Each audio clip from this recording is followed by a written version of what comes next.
la cour du roi.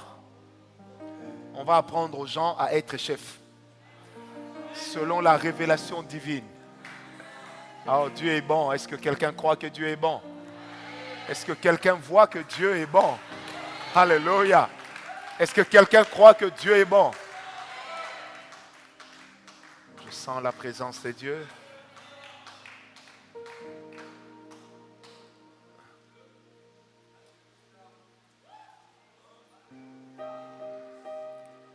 On va sauter. Les différentes positions royales. On peut être tous des rois, mais nous ne le serons pas tous de la même manière. Amen. Et nous ne régnerons pas tous dans le même domaine. Une des choses qui fait défaut aux enfants de Dieu, c'est de jalouser les personnes que Dieu élève. Bien-aimé, même si Dieu est en train d'élever ton voisin, dans le dictionnaire de Dieu, le mot élévation n'est pas fini. Même si les autres sont en train de se marier, dans le dictionnaire de Dieu, le mot mariage n'est pas encore assuré. Tu ne m'as pas bien compris. Peu importe ce que Dieu est déjà en train de faire pour les autres, même si c'est ce que tu voulais que Dieu fasse pour toi, sache que Dieu n'en a pas encore fini. Même si quelqu'un dit « je suis élevé », il n'y aura personne de plus élevé que moi. Tant que le verbe « élevé » existera dans le dictionnaire de Dieu, ton tour aussi arrivera un jour. Une des choses qui est importante lorsque nous marchons avec Dieu, c'est d'apprendre à comprendre une chose, c'est que la grandeur de Dieu ne se révèle que là où il y a la diversité. Dieu ne nous bénit pas dans l'uniformisme, mais Dieu nous bénit que là où il y a la diversité. On peut prier le même Dieu, puisque nous le faisons déjà. On peut être loin de la même onction. On peut même être touché le même jour. Mais Dieu ne fera pas la même chose avec nous tous. Et quand bien même Dieu voudrait faire la même chose avec deux personnes, l'Éternel choisira toujours le temps durant lequel il fera quelque chose avec quelqu'un. Il est important de savoir une chose. Lorsque l'Éternel place un homme sur l'orbite de l'élévation, la première des choses que Dieu ouvre en lui, c'est que Dieu ouvre son sens d'observation. C'est ce qui lui permet en réalité de voir autour de lui quels sont les matériels didactiques que Dieu est en train d'utiliser pour l'enseigner. Ça veut dire quoi? Si Dieu me dit par exemple que je serai un premier ministre, c'est que je dois faire. Dès le moment où je sais que je dois l'être, je commence à observer comment sont les premiers ministres. Quelles sont les erreurs dans lesquelles ils tombent souvent? Comment ils se comportent en privé? Vous savez, des fois, nous avons l'habitude de dire que David a été élevé, David a été connu en Israël après avoir vaincu Goliath.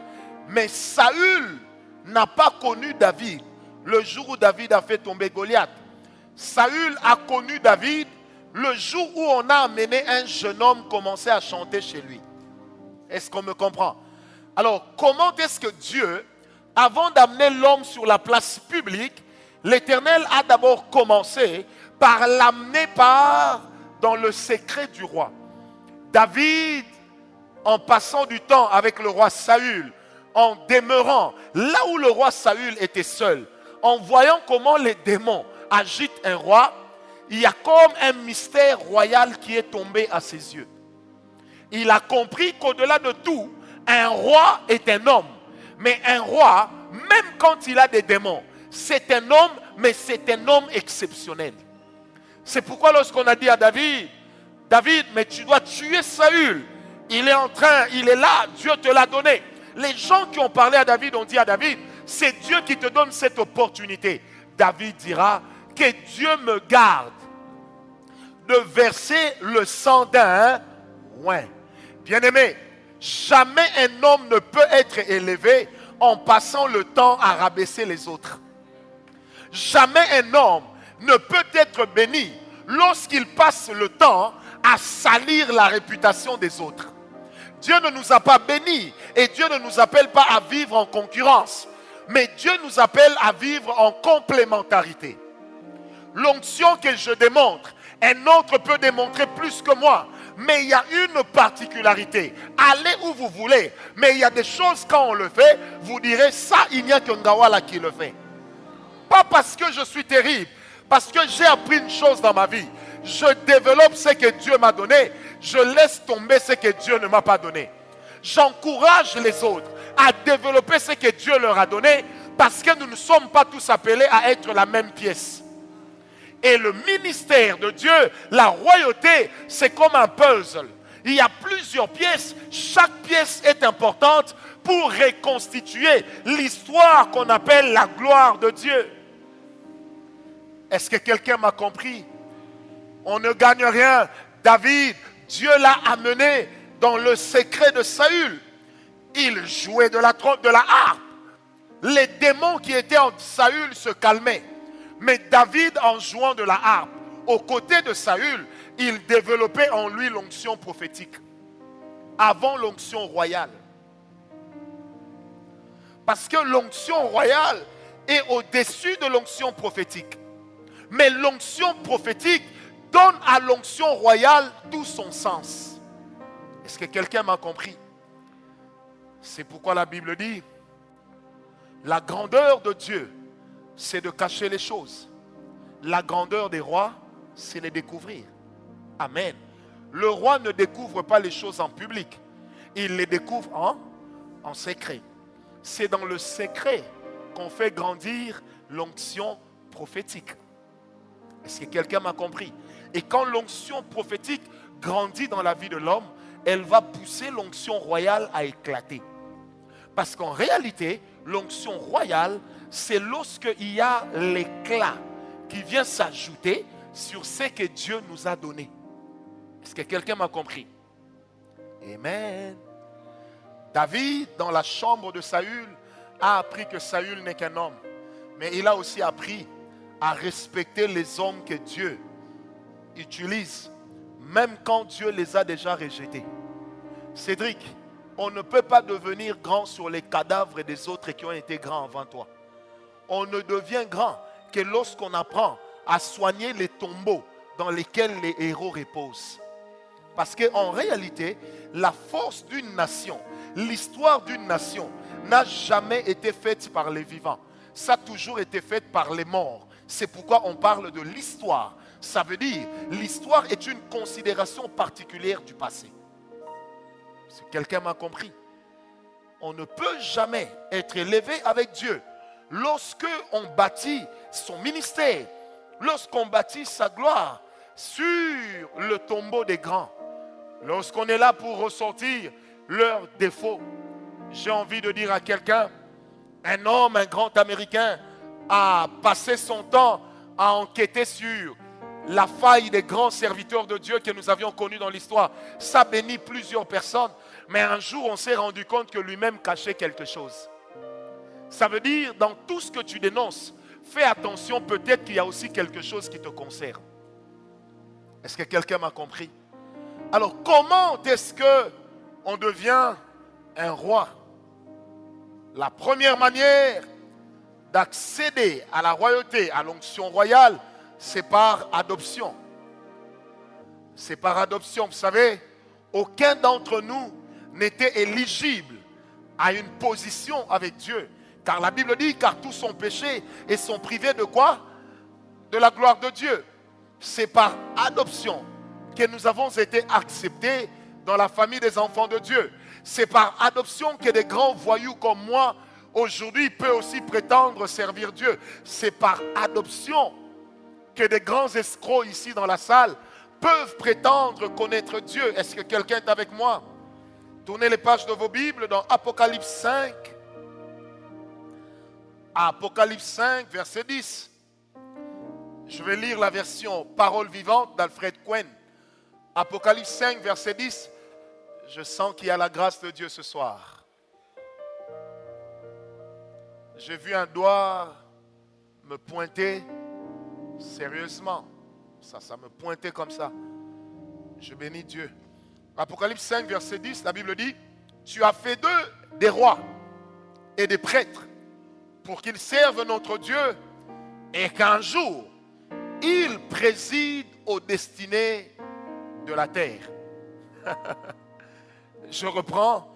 Tu as fait d'eux des rois et des prêtres pour qu'ils servent notre Dieu et qu'un jour, ils président aux destinées de la terre.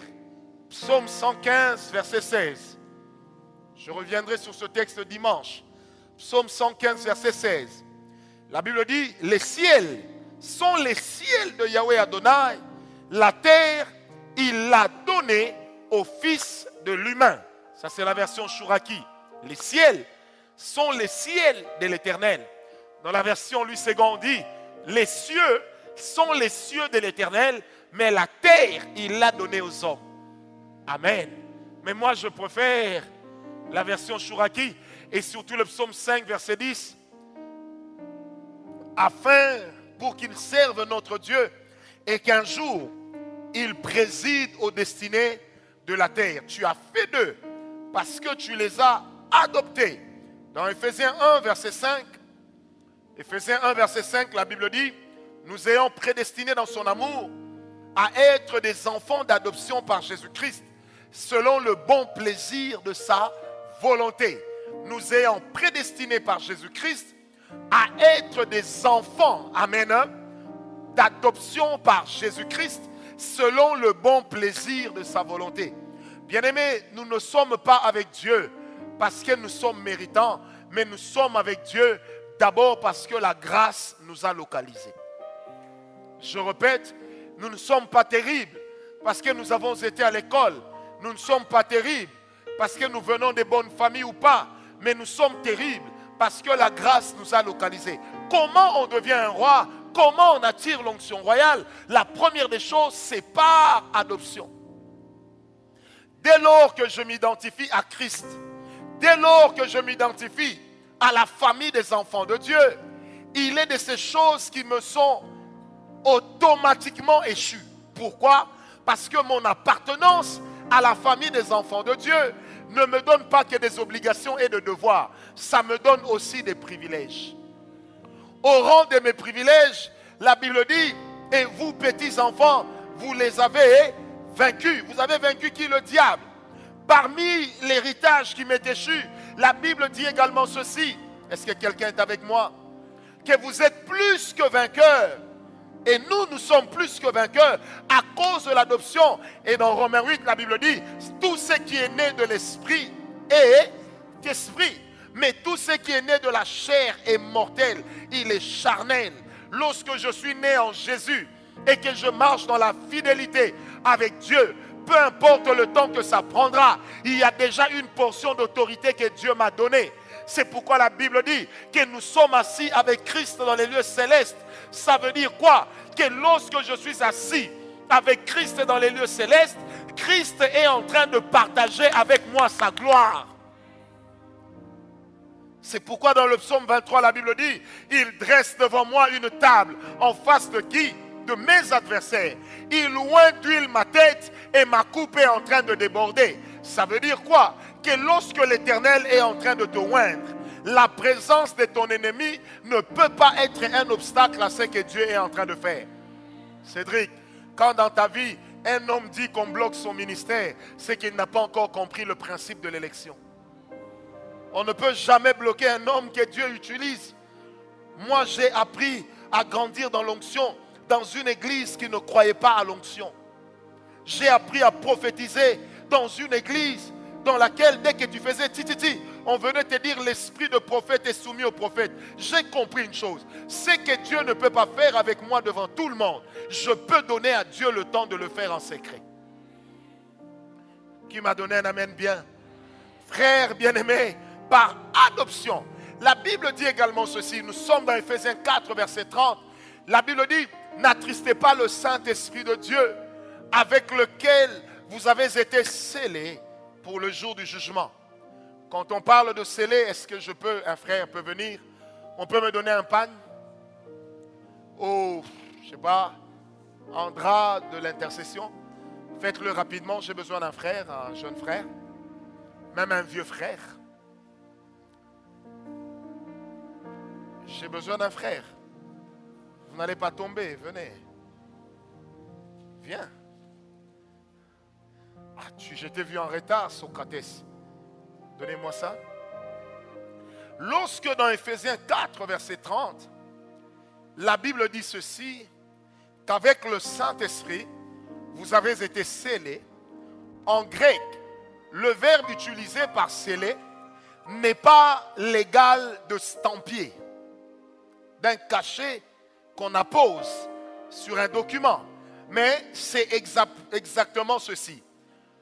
Lui est le Saint-Esprit, moi je suis l'homme. Non, ou moi je suis le Saint-Esprit, lui est l'homme. Je ne dis pas que je suis le Saint-Esprit. C'est un exemple. Que personne n'aille dire que le frère Francis est en train de changer l'évangile. Non, je ne changerai jamais l'évangile de Christ grâce auquel j'ai été sauvé à la croix. Alors, quand la Bible dit que nous avons été scellés, ça veut dire quoi? Que le Saint-Esprit et moi, nous portons la même ceinture au niveau de la hanche. Ça veut dire que quand quelqu'un nous regarde au niveau de la hanche, nous donnons l'impression d'être la même personne. Mais nous ne sommes pas la même personne. Et maintenant la Bible dit ceci, je ne dois pas attrister le Saint-Esprit avec lequel j'ai été scellé. Maintenant, qu'est-ce qui se passe? Lorsque je suis scellé avec le Saint-Esprit, la ceinture se porte au niveau d'où? De la hanche, jamais au niveau du thorax. Sauf à l'époque où le pauvre Christian était musicien dans un orchestre de la musica. À l'époque où on mettait les pantalons jusqu'au niveau de la hanche. Alléluia. Alors lorsqu'on dit que nous portons la même ceinture, il faut bien me suivre. Pourquoi au niveau de la hanche? La réponse est simple. Lorsqu'on jeûne, nous élevons notre esprit vers Dieu, vrai ou faux? Mais en réalité, lorsqu'on jeûne, on fait le vide de quelle partie de notre corps? Le ventre. Généralement, pour ceux qui font la délivrance va plus vite. Mais quand vous chassez le démon, généralement, vous regardez le visage ou le ventre. Qu'est-ce qui vous amène à regarder le ventre?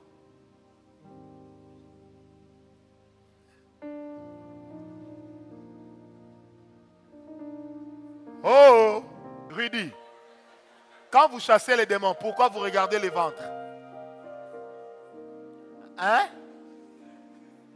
L'esprit est dedans. Donc quand quelqu'un te poignarde, s'il y a un trou au ventre, l'esprit sort. Pourquoi est-ce que généralement nous regardons dans le ventre? Parce que nous sous-entendons d'une manière humaine que la vie de l'homme se trouve à l'intérieur de lui.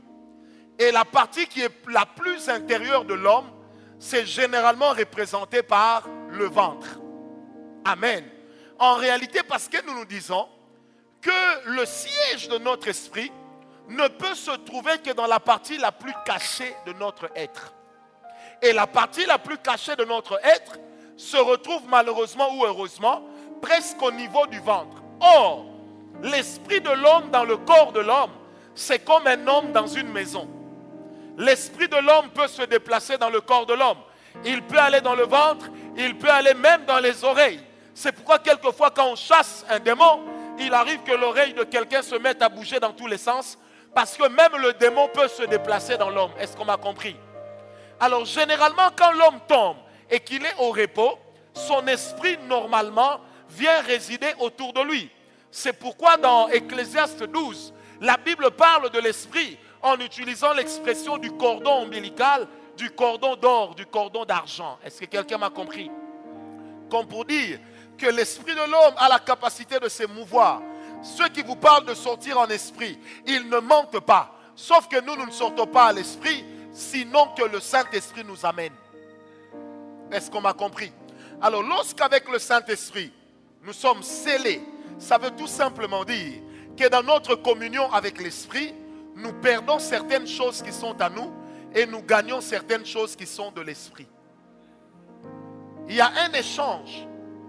Je meurs chaque jour. Il vit en moi chaque jour. C'est ça le principe de l'adoption. Le principe de l'adoption est un principe de renoncement à ce que je suis pour adopter ce que l'Esprit de Dieu est. Le deuxième principe de l'adoption, c'est lequel?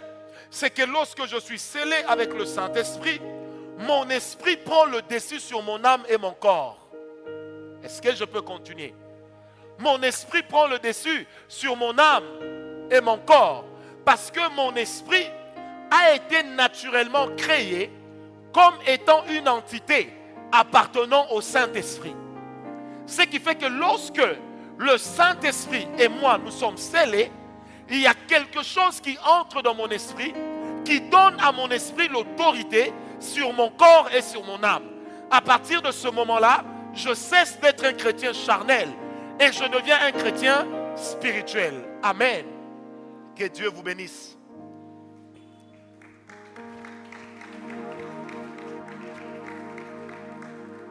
Alléluia. Je cesse d'être un chrétien charnel. Je deviens un chrétien spirituel. Pourquoi? Parce que tout simplement, les choses de l'esprit, le potentiel de l'esprit vient vivre dans mon esprit.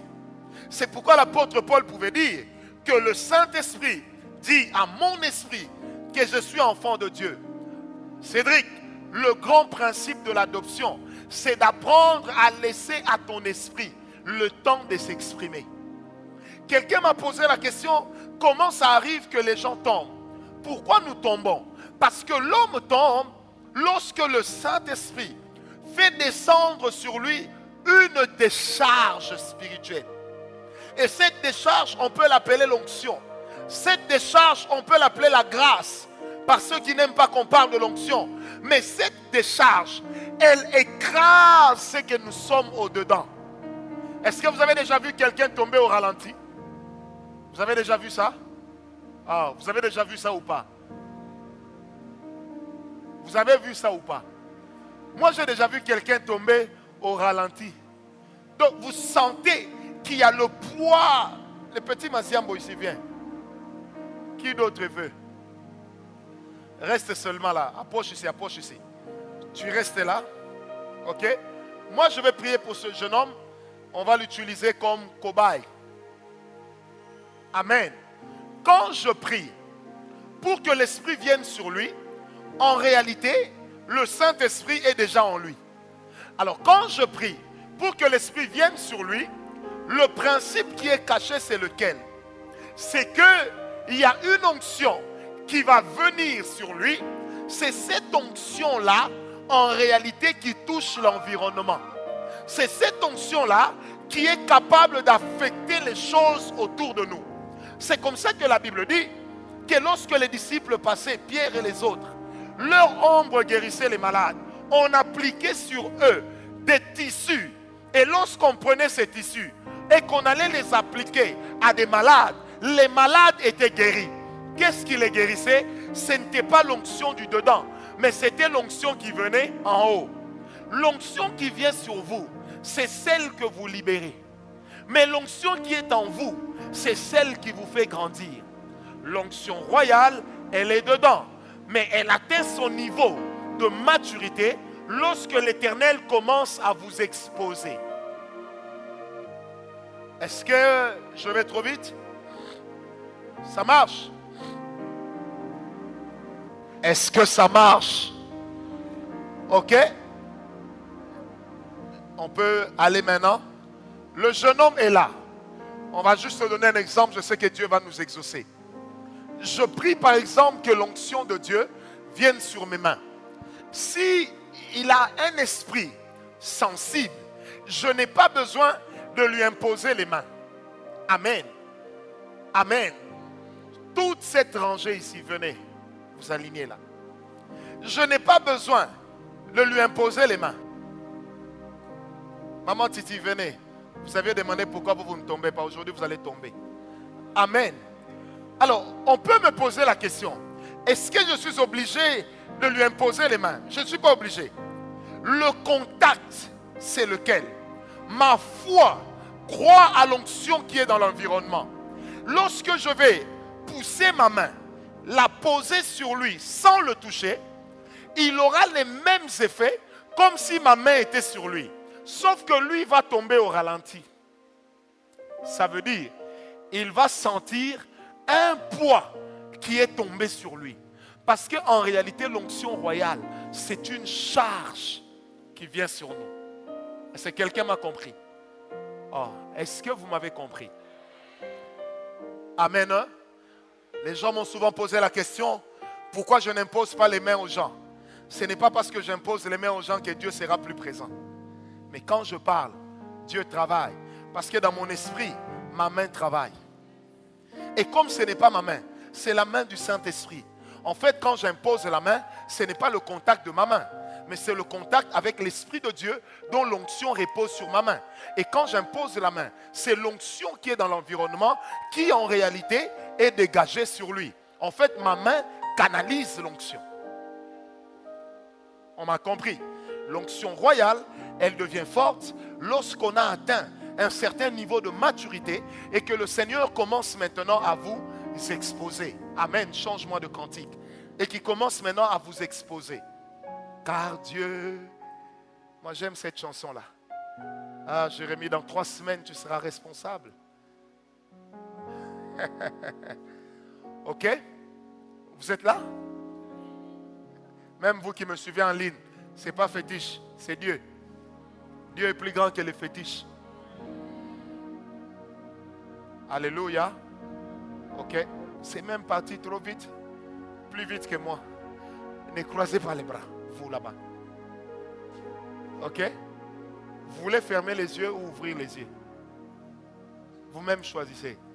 Toi tu choisis quoi? Tu laisses ouvert, toi tu choisis quoi? Fermez les yeux. Ferme les yeux, toi tu choisis quoi? Ouvrir les yeux, toi tu choisis quoi? Hein? Ouvrir les yeux et toi tu choisis quoi? Peter Ngoi. Ok? Vous êtes derrière eux, hein? Seigneur, merci pour l'onction. Les deux ici, ils vont aller derrière. Les deux ici, ils vont venir devant. Celui-là, il va tomber derrière. Est-ce qu'on m'a compris? Dieu va le faire parce que l'onction peut être canalisée. Est-ce qu'on me comprend? Quand je viens devant eux, ma présence est en train de canaliser d'office l'onction qui est dans l'environnement. Ok? Je ne le touche pas. Ok? Je ne le touche pas. Je ne le touche pas. Ok? Il y en avait 3 qui avaient les yeux ouverts. Ils ont gardé leurs yeux ouverts. Je ne le touche pas. Ok? Mais quand je fais un geste, exactement ce que j'ai vu arrive. Parce que l'onction qui est en moi a déjà atteint un certain degré de maturité. Vous voulez quoi? Levez la main. Ce n'est pas un spectacle. Il faut dégager les mains. Pourquoi vous dégagez la main? Parce que la position que nous prenons dans le physique est un langage de foi dans le monde spirituel. Celui qui croise les bras est un observateur, non pas quelqu'un qui reçoit. C'est pourquoi des fois vous allez dans des services, vous attendez de recevoir parce qu'on vous a imposé les mains. Or vous recevez parce que Dieu est là. Amen. Est-ce que quelqu'un m'a compris? Et ces choses fonctionnent. Elle va venir derrière. Ces choses fonctionnent. Alléluia. Et Dieu agit encore. Et ce soir, je libère la grâce de Dieu sur elle et qu'elle entre dans autre chose qu'elle n'a jamais connue. Parce que Dieu est avec moi. La maman que je vois derrière là-bas avec la chemise noire, c'est qui? Lève-toi. Oui, toi, lève-toi. C'est qui? Maman Nana Mavunda, est-ce que quelqu'un peut être derrière elle? On va libérer la même chose aussi sur elle. J'ai seulement vu une étoile qui était en train de briller là-bas. Il n'y a pas assez d'éclairage. Seigneur Dieu Tout-Puissant, sur ces 2 mamans, je libère la grâce de Dieu. Je libère l'onction de Dieu. Là où elles se trouvent, que la grâce du Tout-Puissant les emporte.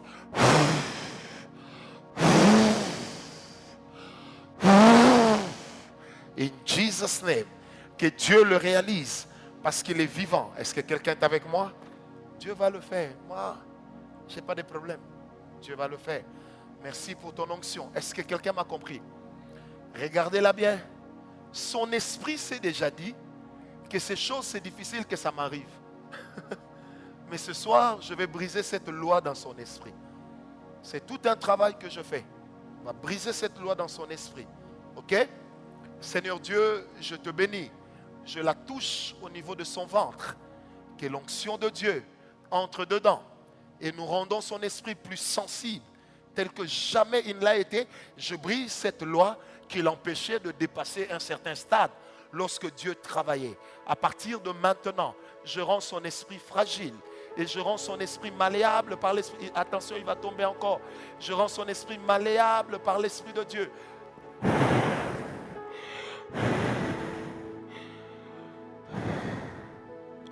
Est-ce qu'on m'a compris? C'est facile ou c'est difficile? Hein? Est-ce que c'est facile ou c'est difficile? Karel, viens un peu. Maintenant, qu'est-ce qui se passe? Si je veux établir un contact et que j'établis le contact avec lui, Dieu le touche directement. Pas parce que j'ai exercé une pression. On n'a pas besoin de pousser les gens pour leur faire croire que Dieu est avec nous. Amen. Quand je me constitue temple du Saint-Esprit, Hervé, sors ici. Quand je me constitue temple du Saint-Esprit, c'est suffisant. Hein? Brunette, Brunois, Brunoite. Bon, Brunoite, Brunel, Brunois, sors d'abord ici. Vous comprenez? Un simple contact. Non, vous savez, moi j'aime l'onction. Moi Dieu m'a créé pour l'onction. J'aime l'onction. J'aime l'onction. Par adoption, il repose sur moi la même autorité que Christ. Maintenant, pourquoi Dieu ne partage pas sa gloire? Parce que ces choses, si vous ne comprenez pas que ça appartient à Dieu, vous risquerez de croire que c'est vous qui le faites. Or, c'est Dieu qui le fait. Mais la dimension de l'onction royale, là où elle devient agréable, c'est que ce que je touche à l'onction qui est sur moi. Et si je pose ça sur lui, elle va faire la même chose comme si c'était ma main qui était en train de le faire. Rendez-moi mon mouchoir. Est-ce que quelqu'un m'a compris? Toi aussi viens. Est-ce que ça marche? Vous comprenez? Est-ce qu'il y a mon ombre quelque part ici? Hein? Viens là. Reste là. Non, sors de mon ombre. Regarde ici. Avance un peu là. Encore. Quand mon ombre va passer, l'onction royale, c'est une autorité qui se démontre. Ce n'est pas une autorité chrétienne qui se négocie. On ne négocie pas avec l'onction royale. Ou on l'a, ou on ne l'a pas. Vous voyez mon ombre? Ça c'est mon ombre. Hein? Vous voyez, quand mon ombre va arriver à son niveau, l'onction qui est sur moi va la toucher. C'est arrivé à son niveau, n'est-ce pas? Ça va la toucher. Je n'ai pas besoin de prier. Je suis fils par adoption. Je démontre que c'est que j'ai reçu de qui? De mon Père. C'est pourquoi Jésus pouvait dire, mon Père agit, moi aussi je fais quoi? J'agis. Et si mon Père agit, on ne le voit pas, parce qu'il est mystérieux. Moi j'agis, on me voit, parce que je suis un homme. Mais en qui l'onction de Dieu fait quoi? Habite. Amen. Est-ce que ça marche? Vous êtes combien? 1, 2, 3, 4, 5, 6, 7, 8, 9, 10, 11, 12, 13, 14. On va s'arrêter avant bonheur là-bas. Les 14 ici, l'onction va les toucher au même moment. Est-ce que vous comprenez? C'est ça aussi l'autorité. C'est ça l'autorité. C'est ça l'autorité. Est-ce que quelqu'un me comprend? C'est comme ça que l'onction travaille. On n'a pas besoin de pousser quelqu'un. Parce que quand l'onction royale est là, elle est capable de se dégager. Vous qui êtes sur la première rangée là-bas,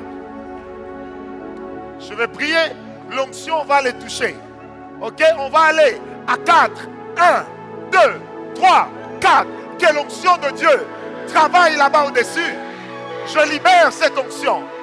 Qu'elle travaille là-bas. Qu'elle travaille là-bas. Qu'elle travaille encore. Et qu'elle accorde une plénitude. Encore. Recevez-la. Oui, Dieu peut le faire. Parce que l'onction royale, elle se démontre. Est-ce que quelqu'un m'a compris? Toute cette rangée ici, touchez vos chaises. L'onction royale, c'est une autorité de Dieu qui est capable de se libérer. Elle peut se libérer. Moi, je prie pour cette chaise. Enlevez-moi tout ça. Je prie par exemple pour cette chaise. En disant, Père, l'onction est sur moi. Si je m'assieds, c'est que la chaise aussi a reçu ma transpiration. Elle a reçu mon onction. Si je prends ma chaise et que je la colle à sa chaise, l'onction de Dieu va quitter cette chaise. Elle va passer chez elle et elle va aller jusqu'au fond là-bas.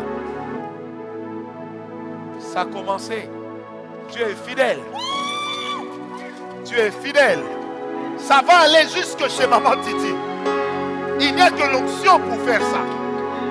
Ça va aller là-bas. Pourquoi Dieu le fait? Parce que l'onction royale, elle démontre l'autorité de Dieu au travers de la vie d'une personne.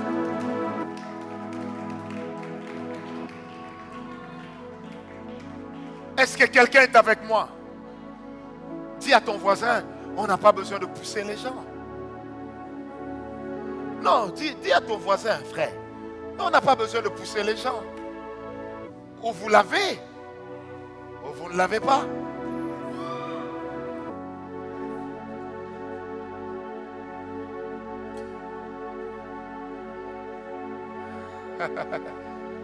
Ah, Dieu est là.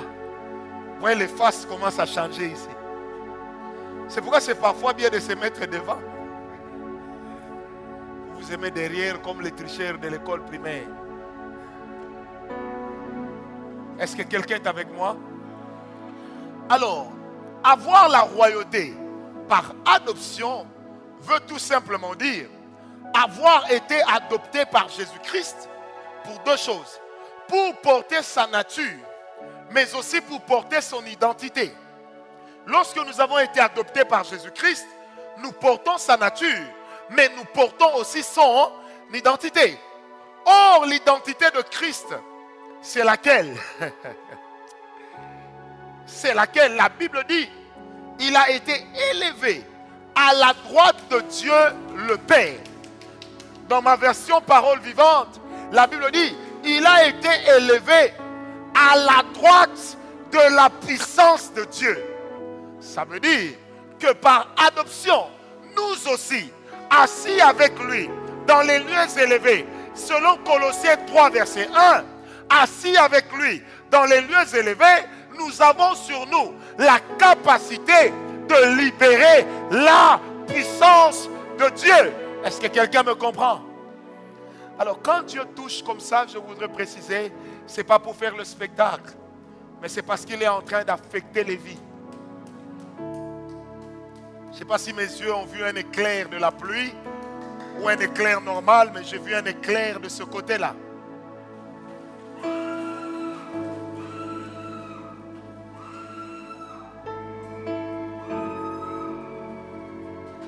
Il y a 14 personnes sur la même rangée ici, sur lesquelles l'onction de Dieu est en train de tomber. 14. Il y a 14 personnes sur cette rangée. L'onction vient de tomber sur elles. Merci Père pour ces 14.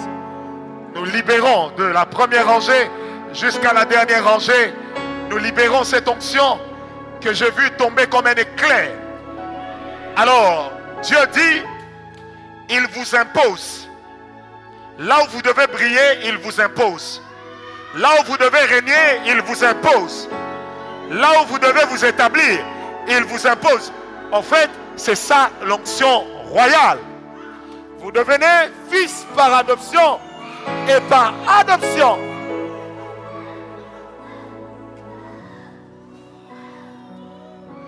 Olivier, combien? 9. Il reste combien? 5. Toujours sur cette rangée. Remarquez, je ne leur demande pas de fermer les yeux. Dieu ne devient pas présent parce que les yeux sont fermés. C'est par la conscience de l'esprit qu'on réalise que Dieu est là. Ce n'est pas par la fermeture des yeux. Parce que la paupière n'est pas un obstacle à la présence de Dieu. Est-ce que quelqu'un, il reste combien maintenant, Olivier? 5, hein? Du fond là-bas, jusqu'ici devant. Dieu est en train d'imposer ces gens. Ou moi, je ne sais pas. Comment, je ne sais pas. Il ne m'a pas dit. Mais je sais qu'il est en train de faire. Je vais les compter, hein? 5. 1.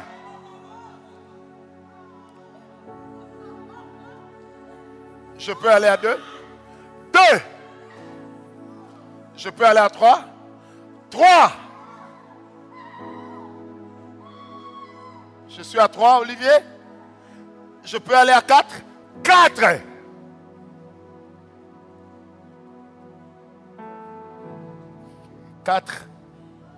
Et il va rester 5. Que Dieu t'impose.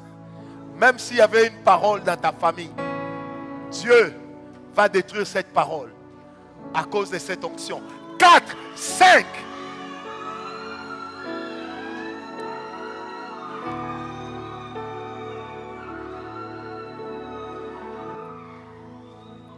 C'est une des manières de devenir roi et d'avoir l'onction royale. C'est de savoir que Dieu est avec vous, que son autorité est dans votre vie et que cette autorité est en train de changer les choses en votre faveur. Parce que l'onction royale, c'est la porte vers l'exception. Et il y a des hommes qui sont des hommes d'exception. Il y a des femmes qui sont des femmes d'exception. Parce que Dieu est avec ces gens-là. Est-ce qu'on m'a compris? Est-ce qu'on m'a compris? Je voulais faire quelque chose, mais c'est pas grave. Est-ce que quelqu'un est avec moi? Amen. J'aime bien Apocalypse 5, verset 10. La Bible dit, je reprends ce verset que nous avions lu, tu as fait d'eux des rois et des prêtres pour qu'ils servent notre Dieu et qu'un jour, ils président aux destinées de la terre. Il y a plusieurs destinées pour la terre. Un jour, l'onction royale va t'amener à présider dans une portion de la destinée. Quelqu'un est avec moi? Il y a l'onction qui va traverser une rangée d'un bout à l'autre.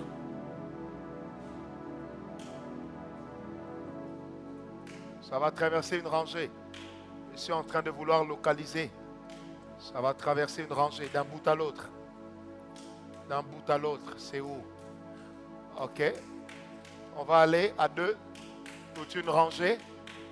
Dieu va les justifier. Il m'a dit, ces gens-là se retrouvent sur la même rangée. Ils ont besoin d'être justifiés. Je vais compter à 4. 1, 2, 3, 4. Brrr. Que l'onction de Dieu traverse cette rangée. Que je la vois, que je l'entende. Elle est où la rangée? J'ai déjà libéré l'onction. Non, c'est pas là-bas. C'est pas ici. Ça va traverser une rangée d'un bout à l'autre. C'est quelque... Troisième rangée. Levez les mains. 1, 2, 3. Troisième rangée ici. Levez les mains.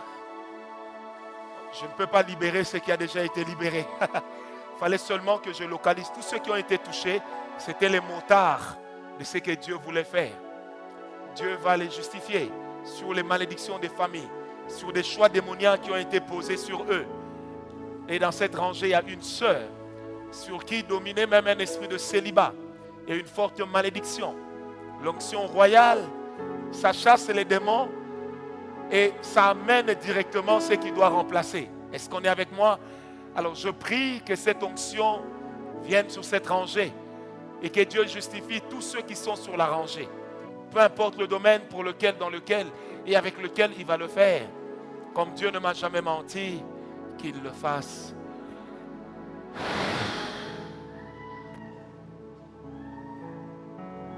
C'est bon, Dieu va tous les toucher, tous, sauf personne. Sauf personne. Sans la grâce de Dieu. Quand c'est bon, vous me faites seulement signe. Moi, j'aime regarder ailleurs. C'est toute la rangée que Dieu va toucher. Parce qu'il m'a dit, il est en train de justifier toute la rangée. Toute la rangée, ça fait 3. Il reste les 2 là. Toute la rangée. Dieu va justifier toute la rangée.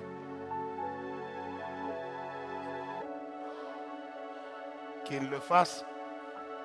Est-ce que la même rangée de l'autre côté peut recevoir la même chose?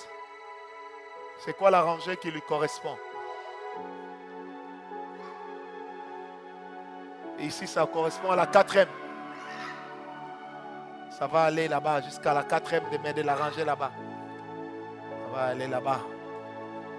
Cette onction, au lieu de partir comme ça, est revenue comme ça. Priez que Dieu vous accorde ça, que vous justifie la parole que j'ai dans mon cœur, que Dieu vous honore, que Dieu vous honore. La sœur Mondo, lève-toi encore.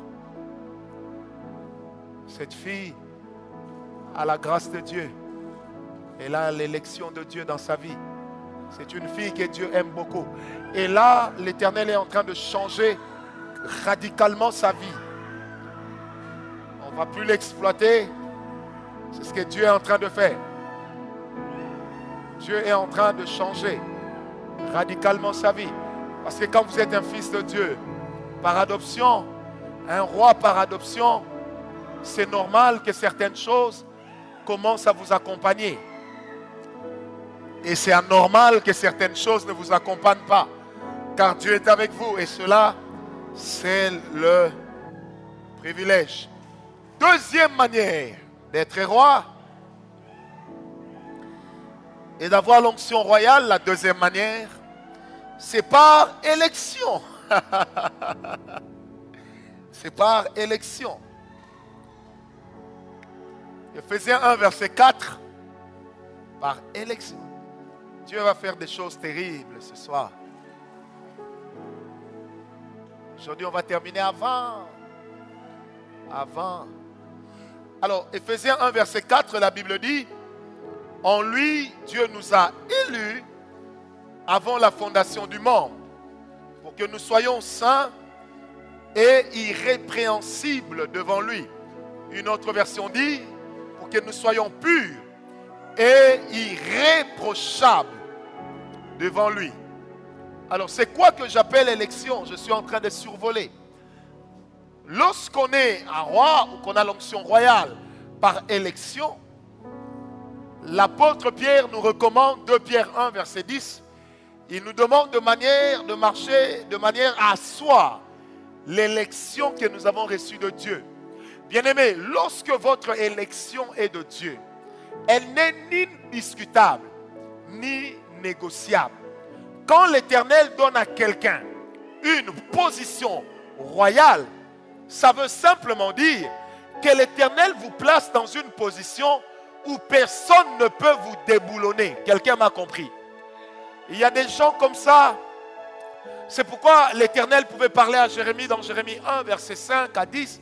Il dit, avant que tu n'aies été conçu, comme le plus petit atome dans le ventre de ta mère, je t'avais déjà choisi, je t'avais mis de côté. Ça veut dire quoi? Que peu importe l'environnement dans lequel on se trouve, lorsque l'élection divine repose dans la vie d'une personne, tôt ou tard, cette élection finira par éclater. Son prix, c'est la fidélité.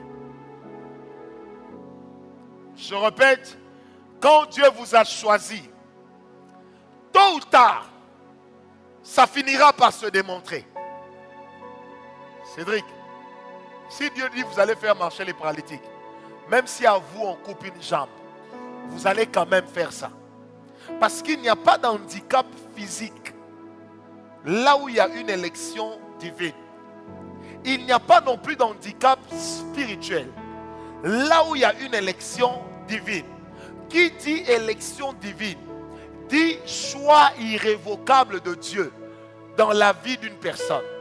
Donc même si ta mère, ton père s'élèvent contre toi, ils ne peuvent pas annuler le fait que Dieu t'ait choisi et le fait que Dieu t'ait mis à part.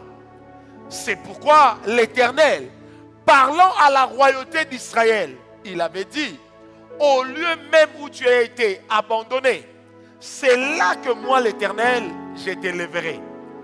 Qu'on t'abandonne, qu'on te trahisse, qu'on te délaisse, qu'on te calomnie, qu'on te critique, pourvu que cela n'affecte pas ta fidélité vis-à-vis de Dieu. Parce que le prix de l'élection divine, c'est le sacrifice et la fidélité. Quelqu'un me donne un amen. Je reprends le prix de l'élection divine qui amène à la royauté, qui amène vers l'onction royale. C'est quoi? c'est la fidélité, pardon, et c'est le sacrifice. Celui qui a une vie de sacrifice assure son bonheur de demain. Celui qui a une vie de fidélité, il s'assure l'amitié de Dieu. Or, la Bible dit, l'amitié de Dieu est pour ceux qui le craignent. Or, la crainte de Dieu s'exprime par la valeur de la fidélité. C'est pourquoi la Bible dira que tout homme nous tienne pour des administrateurs des mystères de Christ. Or, ce qui est requis aux administrateurs, c'est qu'ils soient trouvés fidèles. C'est pourquoi j'aime cette chanson, fidèle jusqu'à la mort. Quelqu'un m'a donné un amen. Je serai fidèle jusqu'à la mort. Qu'est-ce que ça veut dire? Tant que je serai fidèle, l'amitié de Dieu avec moi va croître. La retombée de l'amitié de Dieu, c'est de développer le ministère des anges. Les retombées de l'amitié de Dieu avec moi, c'est que quand il y aura des bonnes choses, c'est à moi que Dieu va les donner. Pourquoi? Parce qu'il a dit à Israël, je te bâtirai une hutte dans un jardin de vigne. Je te bâtirai une hutte dans un jardin de vigne, afin que tu ne puisses pas manquer le vin. Et le vin, c'est quoi? C'est l'onction. L'onction royale augmente dans la vie d'une personne au fur et à mesure que cette personne est en train de témoigner de la fidélité à Dieu. Là où on développe une vie d'excuses, on s'éloigne de Dieu. Quand tu as péché, n'excuse pas ton péché, répands-toi, demande pardon. L'amitié de Dieu ne veut pas dire que nous ne pécherons jamais, mais l'amitié de Dieu nous amène à avoir dans notre situation la même considération que Dieu en a. Quelqu'un m'a donné un amen. Ce n'est pas parce que je suis loin que je suis libre de faire ce que je veux. Dès lors que j'accepte l'élection divine dans ma vie, ça veut dire que je renonce à ma liberté. Mais je suis libre en Christ. Car libre en Christ fait de moi un prisonnier de Christ.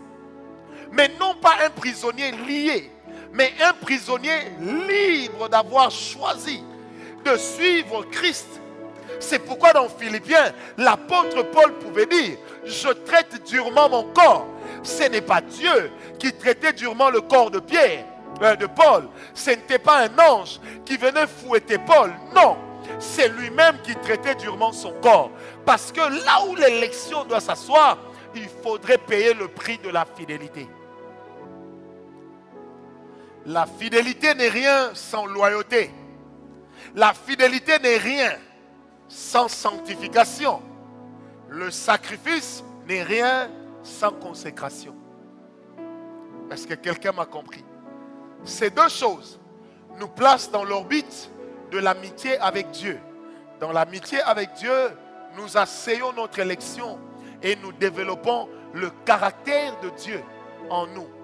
Or, c'est le caractère de Dieu qui fait que nous puissions devenir des modèles afin que les autres puissent nous suivre. On est un modèle pas parce qu'on est extraordinaire. On est un modèle parce qu'on a connu Dieu et on a révélé Dieu d'une manière tout à fait particulière. Est-ce que quelqu'un me comprend? Quelqu'un m'a donné un amen?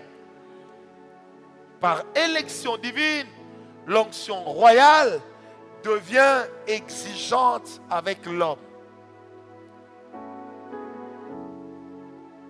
Par élection, elle devient exigeante.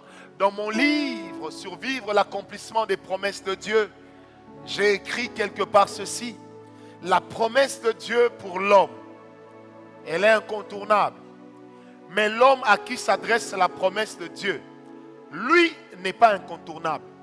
Ça veut dire, Dieu peut se passer de l'homme, mais il ne se passera pas de sa parole.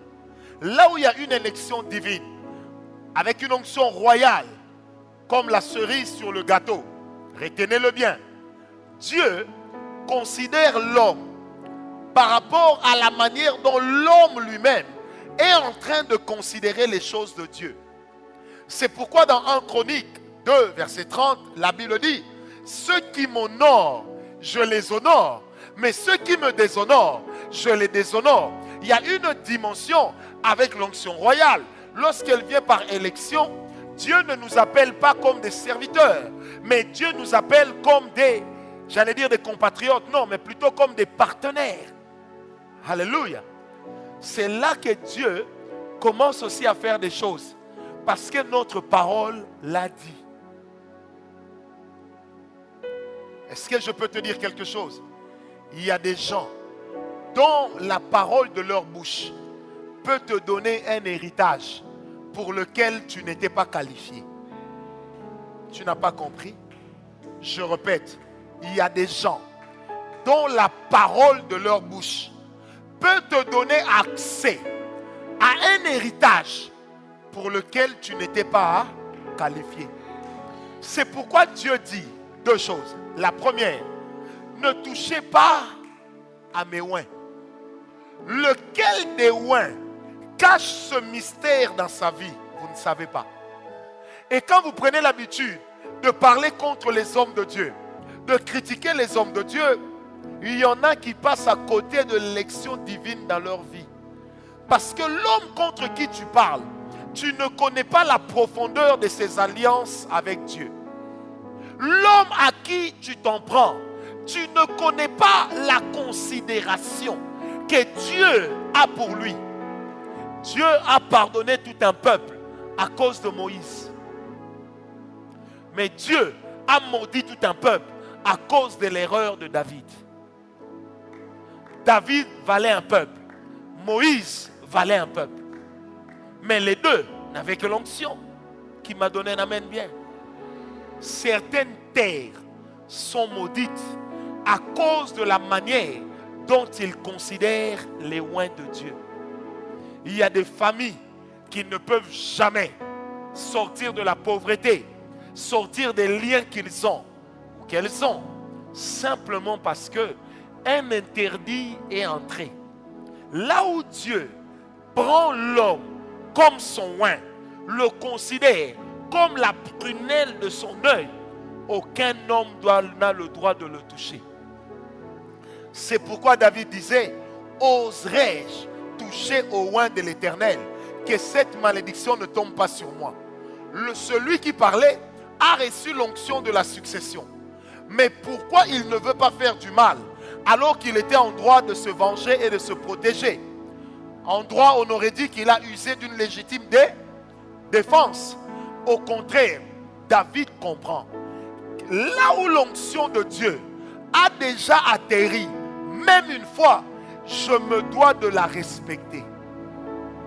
Tu ne sais pas quel est l'homme par qui Dieu te bénira. Quelle est la bouche par qui Dieu te oindra. La deuxième considération divine, c'est que la Bible dit, confiez-vous en l'Éternel, vous serez affermis. Confiez-vous dans ses prophètes, vous réussirez. Il y a des gens dans leur vie, à cause de leur amitié. Oh, j'aime quand je parle comme ça. Là, je sens que Dieu me dit, vas-y petit. Vas-y petit. Viens, je parle pour toi. Amen. Alors, il y a des gens dans leur vie qui ont reçu l'onction pour donner du succès aux autres. Il y a des gens, tu le rencontres une fois, respecte-le pour la vie. Parce qu'il a dans sa bouche, je peux te titiller un peu, il a dans sa bouche l'onction qui te donnera du succès, là où Dieu a libéré une parole de stabilité. La stabilité t'amènera au ciel. Mais la parole qui sortira de la bouche de ce oint, elle te donnera l'héritage. Parce que Dieu a nommé les esprits de certaines personnes comme étant des esprits gouvernants. On ne pouvait pas aller à Rama sans croiser l'onction de Samuel. Il n'avait pas de pouvoir politique à Rama. Mais quiconque arrivait à Rama rencontrait l'onction de Samuel sur un rayon de plusieurs kilomètres. De sorte que la Bible dise que est-ce que dans 1 Samuel 19, la Bible dit, est-ce que Saül aussi est-il parmi les prophètes? Pourquoi est-ce qu'on peut le dire? Parce que lorsqu'ils sont arrivés, là où Samuel, l'autorité de Samuel repose, du point de vue onction, il s'est passé une chose extraordinaire. Il a été en contact avec l'onction qui est sur Samuel. L'onction qui est sur Samuel, mon cher ami, a fait prophétiser un homme qui avait des démons. Mais quand l'homme prophétisait, on l'a appelé prophète. Mais les démons ne sont pas partis. Parce que là où il y a l'onction réelle, il y a toujours un périmètre de sécurité qui s'établit. Quelqu'un me comprend? Tu ne peux pas arriver à Rama sans qu'on te parle de Samuel. Et si personne ne te parle de Samuel, son onction te rappellera que Samuel est ici. C'est pourquoi Rachel était morte depuis longtemps. Mais Samuel dit à Saül, toi Saül, tu n'es qu'un benjamite. Sur Benjamin, il n'y a pas de royauté. Mais sur Juda, il y a la royauté. Oh, Rachel est morte. Mais Rachel est morte avec le cœur de Jacob. Or, Jacob est le père de Benjamin. Mais la royauté n'est point à la bouche, elle est à la terre. Et si tu veux régner sur la terre, il faut que l'onction de Rachel puisse parler en ta faveur devant le Dieu des esprits. Car un homme peut mourir, mais son esprit n'est pas pour autant mort. C'est pourquoi Saül a pu réveiller l'esprit de Samuel. Ce n'était pas un démon, c'était l'esprit de Samuel. Mais comment cela se fait-il? Parce que tout simplement, un homme de Dieu meurt. Son esprit vit en Dieu, le Dieu qui l'a engendré. Est-ce que quelqu'un m'a compris? Et ces choses, on ne peut pas les changer. Quelqu'un m'a donné un amen. Ces choses, on ne peut pas les changer. Pourquoi on ne peut pas les changer? Parce que l'amitié de Dieu est pour ceux qui le craignent. Et sa fidélité pour ceux qui marchent devant sa face. Il y a des hommes. Guigui, quelquefois il y a des prières que vous faites. Vous savez pourquoi Dieu n'exauce pas? Parce qu'il a donné à un homme de vous bénir. Il faut seulement aller vers l'homme. Il va libérer la réponse à la prière que tu fais en secret. Quelqu'un m'a compris? Cela est différent de la prophétie. La prophétie te montre le chemin. L'onction royale t'établit sur le chemin. C'est pourquoi la Bible dit. C'est pourquoi la Bible dit. La Bible dit quoi encore? J'ai oublié. Confiez-vous en l'Éternel, vous serez. Dans ses prophètes, vous. Est-ce que quelqu'un m'a donné un amen? Il y a des gens dans la vie, il faut au moins les écouter une fois. Sinon, vous ne savez pas ce que vous ratez. On n'a pas besoin d'avoir un grand nom pour être un distributeur de grands héritages. Moïse a donné l'héritage à tout Israël. Mais au milieu d'Israël, ses fils n'avaient pas d'héritage. Moïse a donné le sacerdoce à Aaron. Mais lui-même est resté Moïse. Il a fait des fils d'Aaron, des sacrificateurs. Mais ses fils à lui sont tombés dans l'anonymat. Vous savez pourquoi? Parce qu'il y a des hommes comme ça que Dieu utilise tellement comme des canaux que quand les gens s'accrochent à eux, leur vie change au-delà de la vie de Eldad et Médad. Quelqu'un me comprend? Est-ce que quelqu'un m'a donné un amen? Il ne faut pas dire que les enseignements du prophète sont compliqués. Ils sont simples. Il suffit d'avoir l'esprit pour comprendre ces choses. L'onction royale n'a pas d'âge. Ce n'est pas parce que vous êtes jeune que vous devez faire comme tout le monde. Non. On peut être jeune, mais avoir un esprit vieux. Quand Ézéchiel a commencé à parler sur Israël, il n'avait que 30 ans. Quand Jésus est allé à la croix, Il n'avait que 32 ans et demi, 33 ans. Mais ça n'a pas empêché à ce qu'il sauve la terre. Pourquoi? Parce que Dieu ne fait exception de personne. Quelqu'un m'a compris. Je sens dans mon esprit, j'ai vu maintenant un couloir qui s'est ouvert. Dieu va amener certaines personnes dedans. Alors, je prophétise sur moi-même. Un jour, moi, je prierai pour des chefs d'État. Tu n'as pas besoin de croire. J'ai déjà cru. Moi, j'ai déjà cru. Papa, même quand je n'ai rien, je n'abandonne pas Dieu. Je sais ce qu'il m'a dit. Je connais la voix que j'ai écoutée. Mais je connais aussi les hommes qui m'ont béni. Est-ce que quelqu'un me comprend? Amen.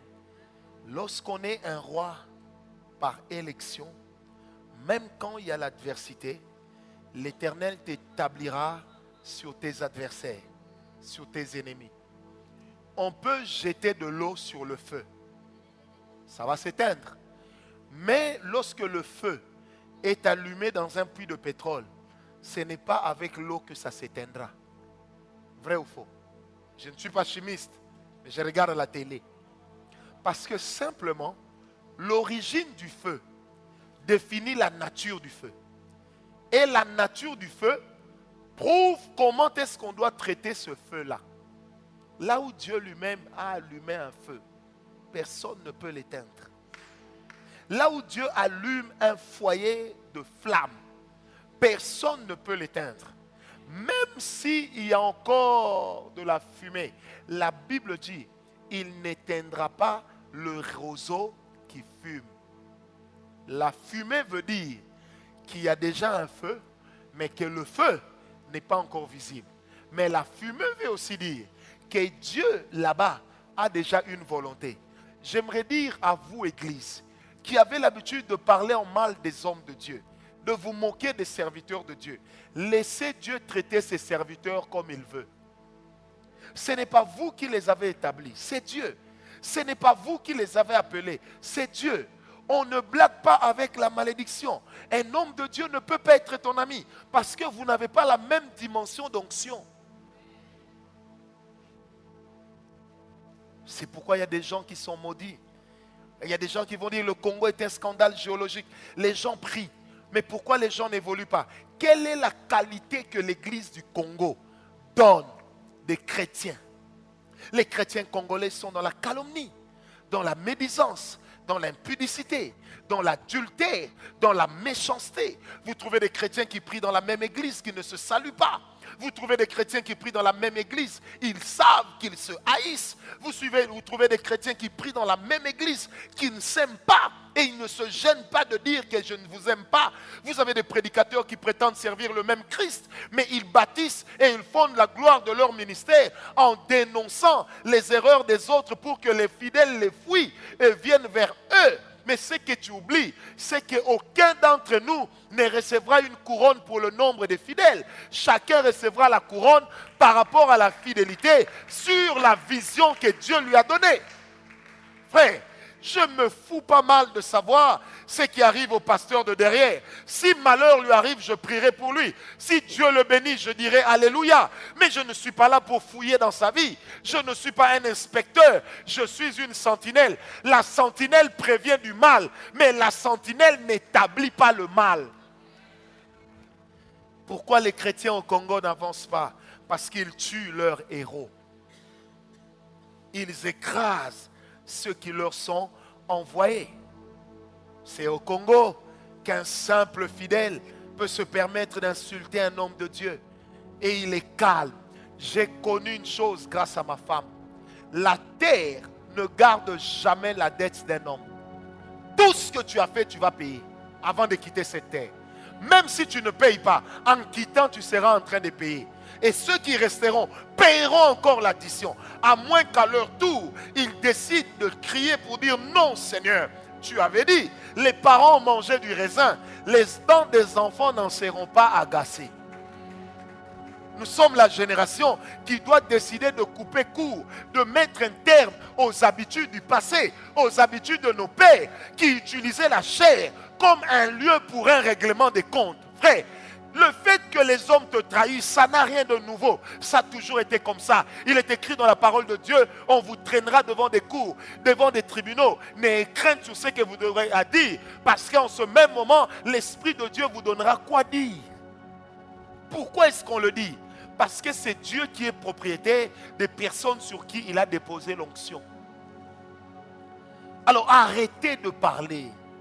Arrêtez d'insulter. C'est une malédiction.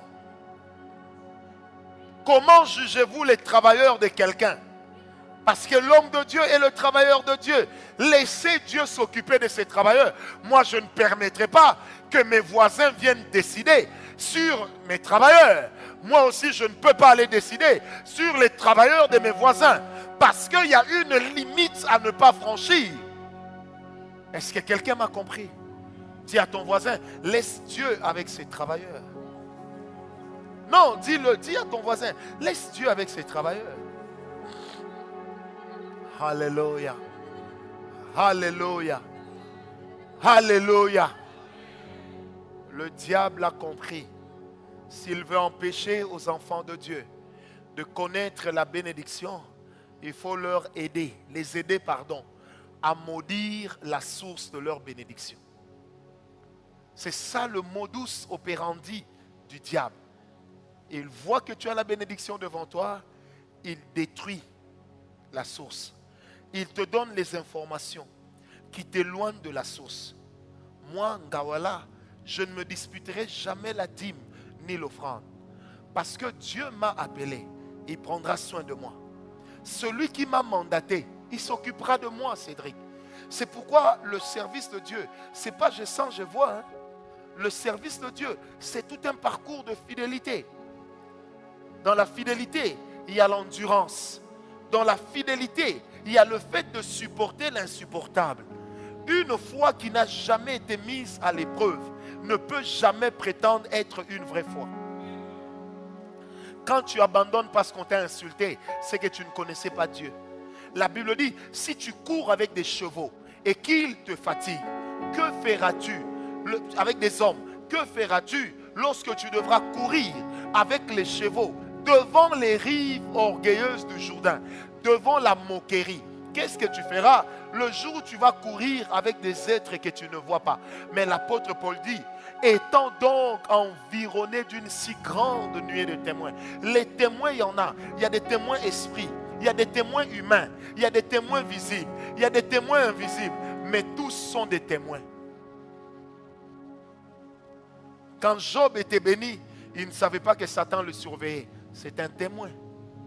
Quand Dorcas Tabitha est morte, elle avait des témoins qui sont allés dire à Pierre, cette femme cousait des vêtements qu'elle donnait gratuitement à l'église. Ils ont été des témoins. Lequel des témoignages Dieu a écouté? Les deux. Mais une chose est vraie, le témoignage du diable sur nous, lorsqu'il est faux, le sang de Jésus l'annule. Lorsqu'il est vrai, le sang de Jésus l'annule, pourvu que entre son accusation et ce que nous ayons fait, qu'il y ait une repentance. Est-ce que quelqu'un m'a compris? On ne blague pas avec ces choses. Il y a des gens qui se retrouvent maudits parce qu'ils aiment parler en mal des serviteurs de Dieu, parce qu'ils aiment critiquer, parce qu'ils aiment médire. Ce n'est pas parce qu'il a tort que Dieu va lui donner tort. Dieu honore ceux qui l'honorent. Il y a des hommes qui valent une nation pour Dieu. Est-ce que quelqu'un m'a compris? Dis à ton voisin, il y a des choses que nous devons apprendre à arrêter. Oh, dis-le-lui bien. Les lois et les principes de Dieu n'ont pas changé parce que nous sommes dans le Nouveau Testament. C'est le même Dieu. Jésus n'est pas venu révoquer la loi. Il est venu pour l'accomplir. Si Christ a accompli la loi, nous devons l'accomplir aussi. L'esprit de Christ en nous est un esprit qui nous aide à accomplir la loi. Quelqu'un m'a compris. David a pris la femme de Bathsheba. Nathan lui a dit, mais Nathan s'est empêché d'exercer un jugement sur David. Il s'est arrêté là où Dieu l'a arrêté. il n'est pas allé plus loin. Vous savez pourquoi? Parce qu'il appartient à Dieu seul de juger son roi. Quelqu'un m'a compris? Quand le jeune homme est venu dire à David, Saül est mort, Jonathan est mort, David a déchiré ses vêtements. Il a fait le deuil sur des gens qui ont perdu l'onction.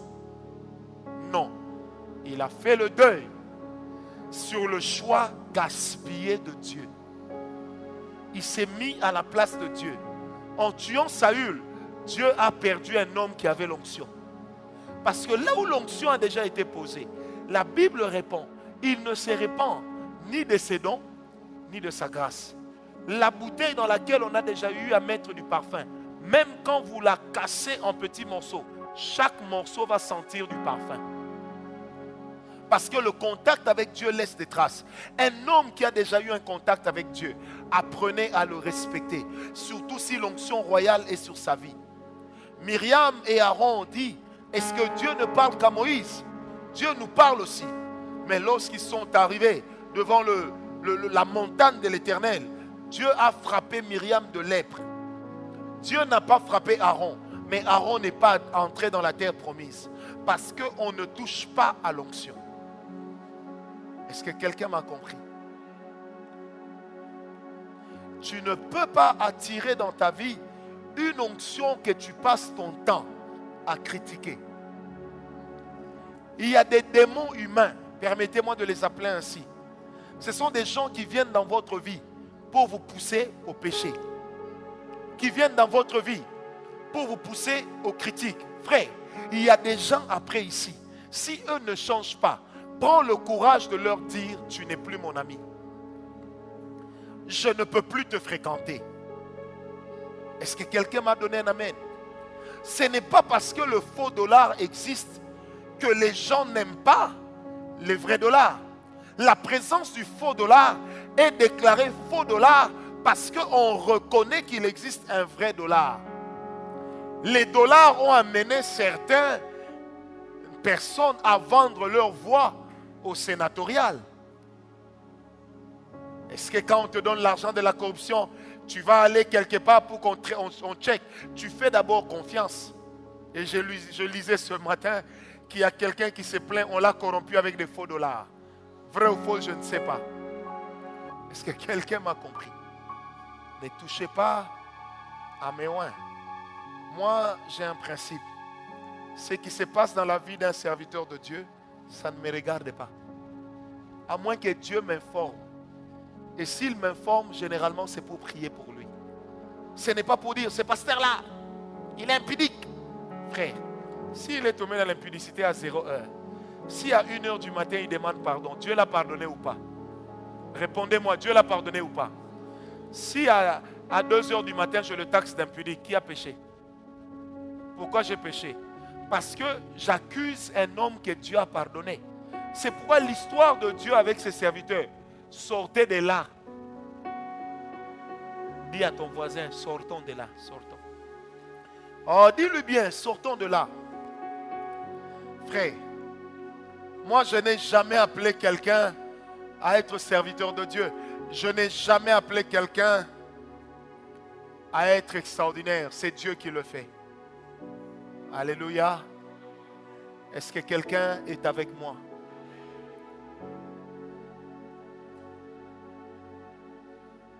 L'onction royale se respecte. L'onction royale s'honore. Je peux aller plus loin. L'onction royale se célèbre.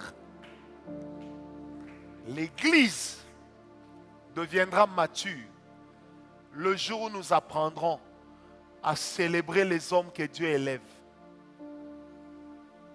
Vous ne m'avez pas bien compris. L'Église de Christ, le corps, deviendra mature le jour où nous allons apprendre à célébrer les personnes que Dieu lui-même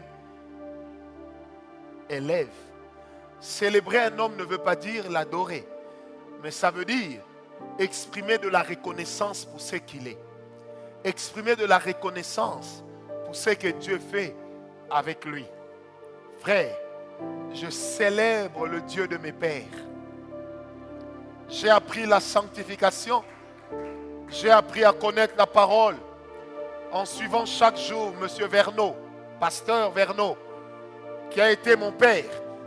Je le célèbre et je n'en ai pas honte. J'ai appris à aimer l'onction lorsque j'ai commencé à entendre parler d'Idaosa. Je célèbre cet homme. Je célèbre sa vie.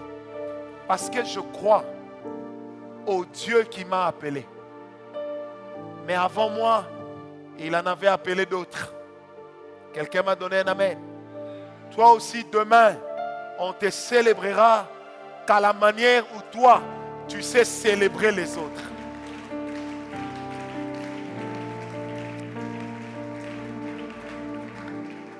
Toi aussi, demain, on te célébrera qu'à la manière où tu sais célébrer les autres.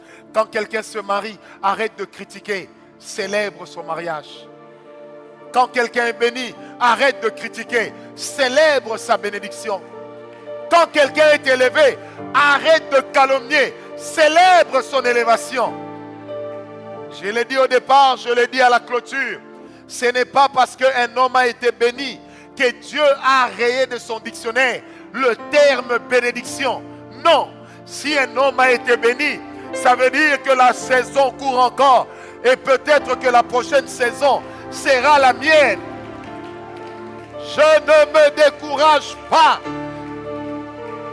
à cause de ce que Dieu fait. Mais je célèbre mes pères. Je célèbre mes aînés. Je célèbre les gens qui sont en train de bâtir des grands temples dans la ville de Kinshasa. Je les célèbre car ils sont en train de nous montrer le chemin. Le jour où Dieu nous donnera les moyens, nous ferons comme eux. Que Dieu les bénisse. Que Dieu les bénisse. Que Dieu les bénisse. Que Dieu les bénisse. Que Dieu bénisse les personnes qu'il est en train d'élever dans cette nation. Que Dieu bénisse les pasteurs qu'il est en train d'élever dans cette nation. Que Dieu bénisse les prophètes qu'il est en train d'élever dans cette nation. Que Dieu bénisse les apôtres qu'il est en train d'élever dans cette nation. Que Dieu bénisse les femmes qu'il est en train d'élever dans la nation. Que Dieu bénisse les jeunes qu'il est en train d'élever dans la nation. Que Dieu bénisse les personnes qui sont sérieuses avec lui. Que Dieu bénisse la fidélité de ceux qui le craignent. Je célèbre la gloire. Je célèbre la royauté. Je célèbre l'élévation. Je célèbre la grandeur. Je célèbre l'humilité. Je célèbre la complémentarité. Alléluia. Qui t'a dit que pour quitter une église, il faut insulter son pasteur? Qui t'a dit ça? Même si une fois, il a été pour toi une bénédiction, ne l'oublie pas. Il y a des gens dans cette église, certains viennent d'autres églises. Personne ne vous dira que je l'ai déjà appelé dans mon bureau pour lui poser la question. Parle-moi des erreurs de ton pasteur, d'où tu viens. Je ne l'ai jamais fait. Parce que je célèbre les hommes que Dieu a utilisés en son temps. Je célèbre les hommes par qui Dieu est passé. Même si je peux démontrer l'onction plus que quelques-uns, ça ne veut pas dire que je suis devenu plus grand que eux. Je célèbre la grandeur. Je célèbre l'humilité. Je célèbre l'élévation. Je célèbre la royauté. Oh! Est-ce que quelqu'un m'a béni? J'aimerais le dire. La royauté, c'est aussi dire à Salomon que lorsque tu devras bâtir le temple, tu le bâtiras d'après le modèle que David, ton père, t'a donné. C'est parce que certains ont échoué que Dieu nous donnera de réussir. N'oubliez jamais cela. C'est parce que certains ont mordu la poussière que Dieu te donnera de réussir. C'est parce que certains ont connu des divorces que Dieu te donnera des leçons pour réussir dans ton mariage. C'est parce que certains ont payé le prix que toi tu es devenu stable. C'est parce que certains sont en train de trimer. La Bible déclare, on les a amenés devant les cours des tribunaux. Il y en a qu'on a tués, il y en a qu'on a pendus, il y en a auxquels on a tranché la tête, seulement pour que l'évangile arrive jusqu'à nous. Apprenons à célébrer les nôtres. Aujourd'hui, nous parlons de Paul, nous parlons de Pierre, nous parlons de Silas, nous parlons de Barnabas, nous parlons de Marc, nous parlons de Luc, nous parlons de Jean, nous parlons de Matthieu, nous parlons de Matthias et de tous ces gens. Si nous en parlons, c'est parce qu'ils ont payé le prix. Quand tu as le livre des Actes des Apôtres, à qui est-ce que cela était adressé? On dira à Théophile. Mais en grec, lorsqu'on parle de Théophile, ce n'est pas un homme, c'est un titre. Amen. C'est un titre. Ce n'est pas un homme qui s'appelait Théophile. Non, c'est un titre. Ça veut simplement dire, pour que toi tu aies entendu parler des actes accomplis par les apôtres, il y a eu des gens qui ont travaillé, qui ont investi de l'argent pour faire des recherches, afin que toi, tu aies un livre qui nourrit ta foi. Je célèbre tous ces pères de l'Église.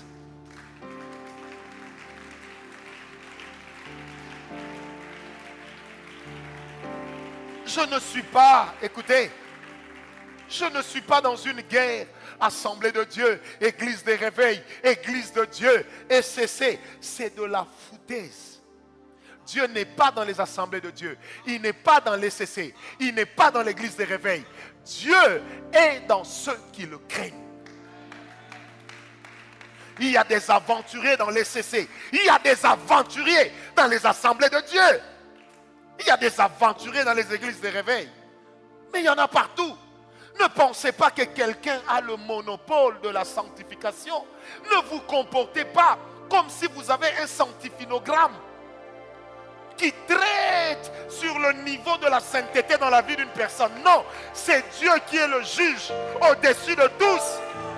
C'est pourquoi l'apôtre Paul disait, c'est que Paul a fait, Silas ne l'a pas fait, c'est que Silas a fait, Paul n'a pas fait. Et si Paul a planté, Silas a arrosé, le mystère de la croissance, ce n'est pas lié à un homme, c'est lié à Dieu. Oh, il y a des gens qui croient qu'ils vont vider la parole de foi en disant aux gens que leur pasteur est dans l'occultisme. On avait dit ça déjà de mon père. Il s'appelle Jésus. On lui avait déjà dit qu'il avait l'esprit de Belzébul. Qu'on le dise de moi, ça n'a rien d'extraordinaire. Si mon maître a été traité de possédé, qu'est-ce qu'on ne dira pas de moi? Que j'ai la sorcellerie, on le dira. Que j'ai des fétiches, on le dira.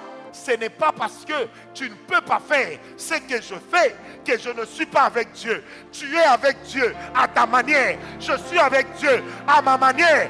Dieu est un pour tous. Et la grandeur de Dieu, c'est dans la diversité.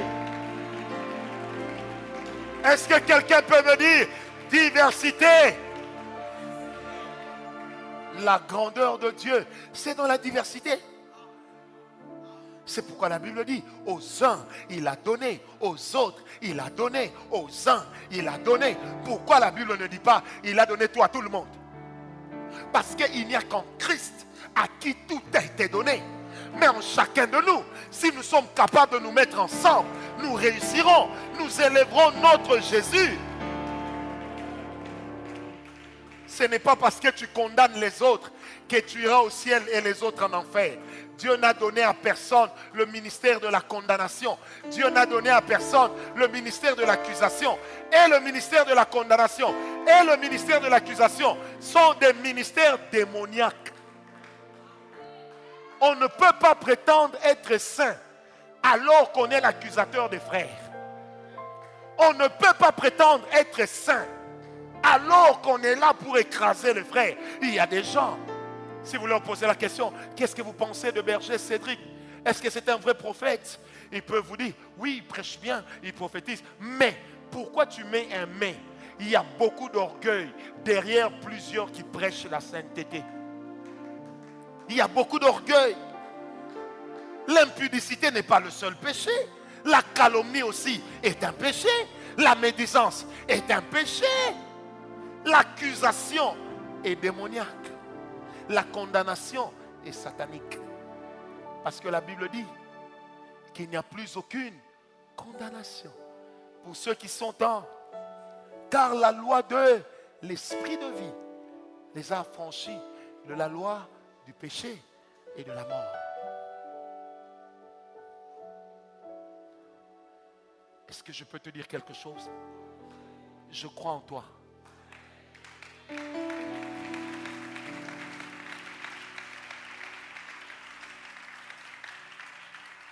Peut-être que demain, quand je serai vieux, parce que moi je mourrai en 94 ans, si je ne trahis pas Dieu, que Dieu m'en préserve.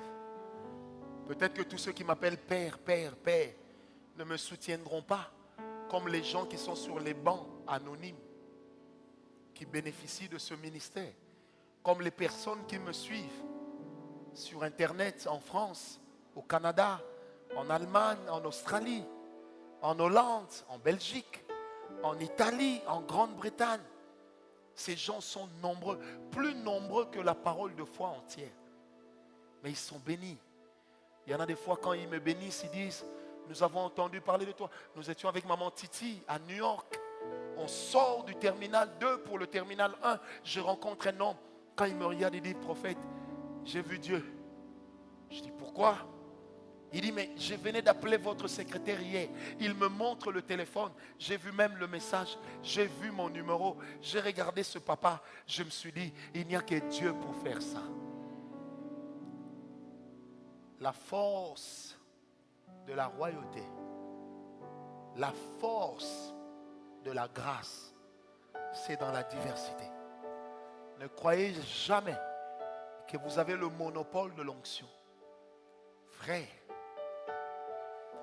s'il y avait un concours de démonstration d'onction, je n'y participerai jamais. Jamais. Jamais. Jamais. Jamais.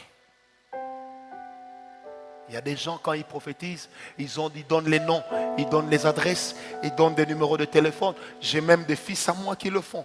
Je suis content. Amen. Mais l'autorité que j'ai n'est pas petite. Non. Non. Je crois en ce que Dieu m'a donné. Je crois en ce que Dieu a donné aux autres. Je crois au Dieu de la diversité. Je crois qu'on peut être différent tout en continuant à marcher ensemble. Moi, j'ai une femme, mon unique femme. Elle ne parle pas beaucoup. Moi, j'ai toujours dit à ma femme, tu es compliqué, je suis simple. Mais elle me dit, mais non, le compliqué, c'est toi. En fait, 13 ans après, je suis toujours heureux d'être son mari. Parce que je me suis rendu compte d'une chose. C'est parce que nous sommes différents que nous sommes forts. Est-ce que quelqu'un m'a compris? Alors, n'entrez jamais dans des débats. Est-ce que votre pasteur a l'onction? Est-ce qu'il n'en a pas? C'est Dieu qui oint. Il y a des gens qui ne démontrent pas l'onction, mais ils changent des vies par leur prédication. Ils sont autant efficaces que nous. Il y a des gens qui ne chassent pas les démons, mais ils amènent les vies à une transformation. Ce que tu ne sais pas faire, ne crois pas que ça n'existe pas. Ce que tu ne comprends pas, ne crois pas que Dieu n'est pas dedans. Sinon un jour tu vas critiquer Dieu. Sinon un jour tu vas critiquer le Saint-Esprit. Quelqu'un m'a posé la question.